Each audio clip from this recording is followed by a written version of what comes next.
कैसे हो दोस्तों। आज हम बात करने वाले हैं उस रात की जब साउथ कोरिया की शांति को एक वर्दीधारी दरिंदगी ने चीर दिया। 1982 का यूइरियोंग मैसेकर, एक ऐसा दिन जब कानून का रखवाला ही मौत का सौदागर बन गया। ये कहानी है वू बम कौन की, जिसने एक झगड़े के बाद पूरे गांव को खून से रंग दिया।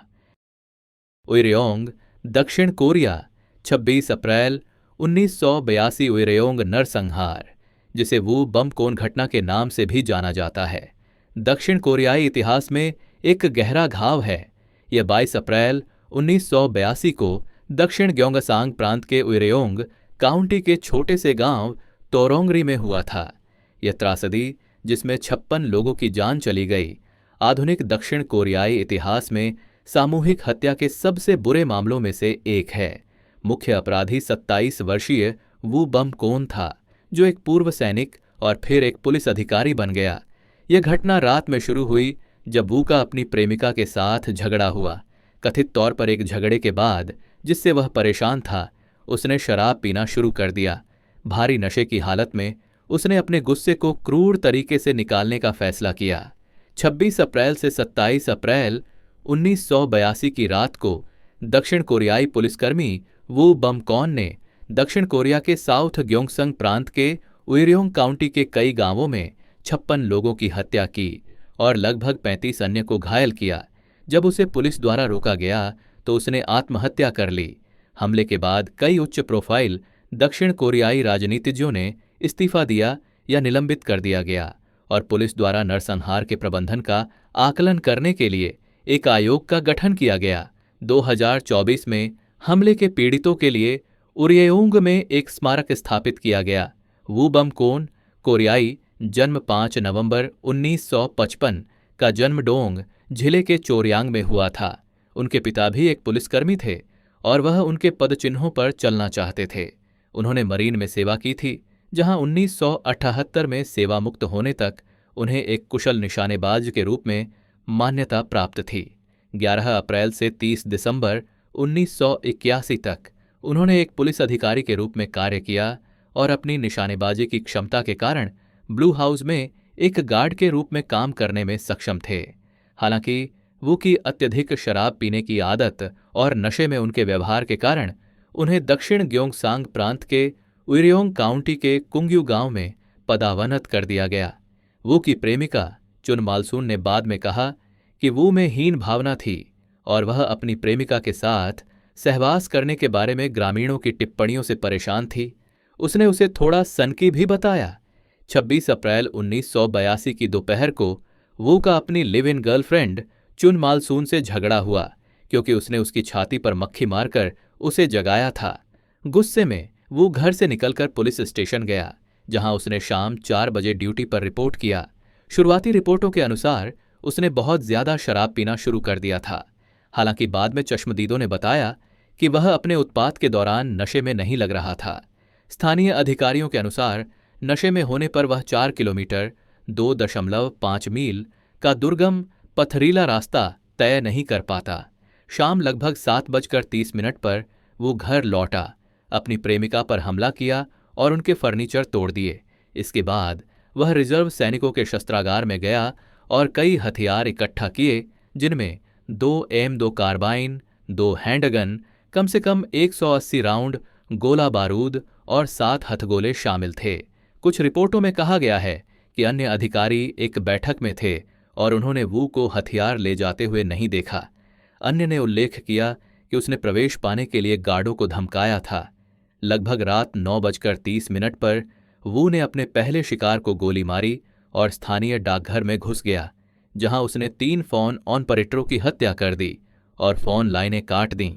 इसके बाद वह तोरोंगनी गया, जहां उसने बाजार में राहगीरों पर ग्रेनेड फेंका और गोलियां चलाईं, जिससे 6 लोग मारे गए। उसने चुन मालसून को भी घायल कर दिया, जो गांव में गोलियों की आवाज सुनकर जांच करने गया था। इसके बाद वह गांव-गांव घूमता रहा, एक पुलिस अधिकारी के रूप में अपनी स्थिति का फायदा उठाकर घरों में घुसकर उनके निवासियों को गोली मारता रहा। रात 10:30 वू ने 18 वर्षीय स्कूली छात्र किम जू डोंग को बंधक बना लिया और ऊंगे री चला गया, जहां उसने किम को 52 वर्षीय शिनवेडो की किराने की दुकान से एक शीतल पेय सॉफ्ट ड्रिंक लाने का आदेश दिया। अपनी मांगी हुई चीज पाने के बाद वू ने किम की हत्या कर दी और फिर दुकान के मालिक और उसके परिवार पर हमला कर दिया। शिन पैर में गोली लगने के बाद भी भागने में कामयाब रहा। हालांकि उसकी पत्नी सोन वोन जियोंग और उसकी बेटियां चांगसुन और सुजियोंग मारी गईं। वू ने बाजार में गोलीबारी जारी रखी और उस गांव के कुल 18 लोगों को मार डाला और फिर प्योंगचोन्नी की ओर बढ़ गया। प्योंगचोन्नी में उसने 4 लोगों के एक परिवार को उनके बिस्तरों में गोली मार दी और फिर एक दूसरे घर में चला गया जहां मालिक जाग रहा था। जब घर के मालिक ने हथियारबंद पुलिसकर्मी को देखा और पूछा कि क्या हुआ है, तो वू ने बताया कि उत्तर कोरियाई एजेंटों के देखे जाने के कारण अलर्ट जारी किया गया था। उस व्यक्ति ने वू को रात के खाने पर घर में आमंत्रित किया, जिस दौरान वू ने उसकी कम तनख्वाह और बुसान से देहात में उसके तबादले की शिकायत की। वू ने आखिरकार मेहमानों पर गोलियां चलानी शुरू कर दीं जब उनमें से एक ने टिप्पणी की कि उसके कारतूस असली नहीं लग रहे थे। उसने घर में 12 लोगों और सड़कों पर 8 लोगों को मार डाला। इस प्रकार प्योंगचोन्नी में कुल 24 लोग मारे गए। पुलिस की प्रतिक्रिया, वू की मौत। हालांकि पुलिस को पहली गोली चलने के कुछ ही मिनटों के भीतर सूचित कर दिया गया था, लेकिन बंदूकधारी की तलाश के लिए 37 अधिकारियों की एक टीम इकट्ठा करने में उन्हें 1 घंटा लग गया और सियोल स्थित राष्ट्रीय पुलिस मुख्यालय को सुबह 1:40 तक सूचित नहीं किया गया। लगभग उसी समय कुंगरियू पुलिस स्टेशन से सिर्फ 4 किलोमीटर 2.5 मील दूर वू ने 68 वर्षीय स्वह इंसू के एक फार्म हाउस में शरण ली। उसने दावा किया कि वह एक कम्युनिस्ट घुसपैठिए का पीछा कर रहा है और परिवार को घर के मुख्य कमरे में इकट्ठा होना चाहिए ताकि वह उनकी रक्षा कर सके। जब परिवार उसके अनुरोध पर इकट्ठा हुआ तो उसने उन्हें बंधक बना लिया।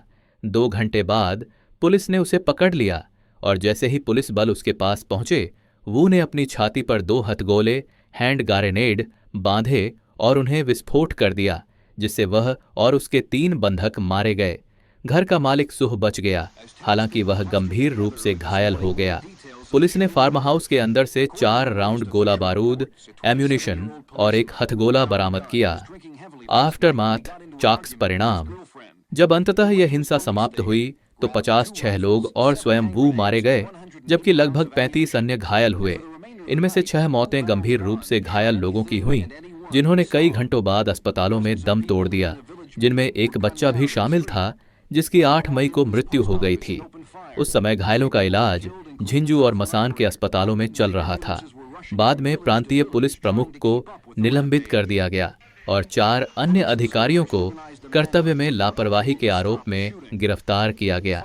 दक्षिण कोरिया के गृह मंत्री सुह चुंग हुआ और राष्ट्रीय पुलिस प्रमुख ए योंग मो ने वू की हिंसा के प्रायश्चित के रूप में इस्तीफा देने की पेशकश की।